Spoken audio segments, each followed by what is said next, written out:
Maka wanita di dunia yang memasuki surganya Allah jumlahnya lebih sedikit daripada wanita yang ada di neraka. Karena mayoritas perempuan tidak berada di surga, mayoritas perempuan itu berada di dalam neraka. Yang ngomong bukan saya, yang ngomong Rasul. Kenapa Ustadz? Ibu-ibu sudah tahu jawabannya. Tidaklah mereka dicemplungkan ke dalam neraka bukan karena tidak memakai jilbab, bukan karena tidak sholat. Bisa jadi nutup aurat, bisa jadi sholat, bisa jadi puasa. Terus kenapa Ustadz? Karena mereka kufur kepada suami-suami mereka. Indikator mereka kufur kepada suami mereka itu bagaimana? Rasulullah menjawab, kalau suami mereka sudah berbuat kewajiban-kewajiban yang mereka tunaikan, walaupun tentunya ada kekurangan-kekurangan itu wajar, tapi kewajibannya sudah ditunaikan, lalu tiba-tiba ada laki-laki yang jatuh dengan satu kesalahan, maka cepatnya wanita dikuasai oleh perasaannya, ditunggangi oleh setan menjadi penumpang gelap atas perasaan yang dia miliki. Maka cepatnya wanita itu berkata kepada laki-laki suaminya, ya Allah, kamu jadi suami itu tidak ada baiknya sama sekali. Perkataan sependek ini kalau sudah naik ke langit, kalau tidak disusul dengan taubat, itu bisa menghanguskan ibadah-ibadah yang dilakukan seorang wanita. Makanya maaf ibu, Rasulullah pernah ditanya, apa kriteria wanita solihah kalau sudah punya suami? Nabi tidak menjawab yang banyak puasa sunnahnya, Nabi tidak menjawab yang banyak sholat sunnahnya, Nabi tidak menjawab yang banyak sedekahnya, tapi Nabi menjawabnya apa? Kriteria wanita solihah itu Nabi menjawab, kalau kamu memandangnya maka wajahnya itu menyenangkan.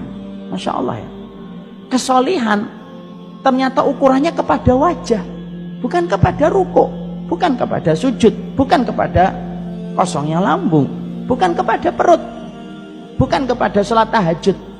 Tapi pertama kali yang disebutkan Nabi, ketika Nabi itu menyebutkan kriteria wanita solihah itu dikembalikan kepada wajah. Berarti apa? Berarti disitulah kita paham medan jihadnya wanita itu ketika dengan seluruh fisiknya, bagaimana dia mendapatkan keridhaan dari suaminya.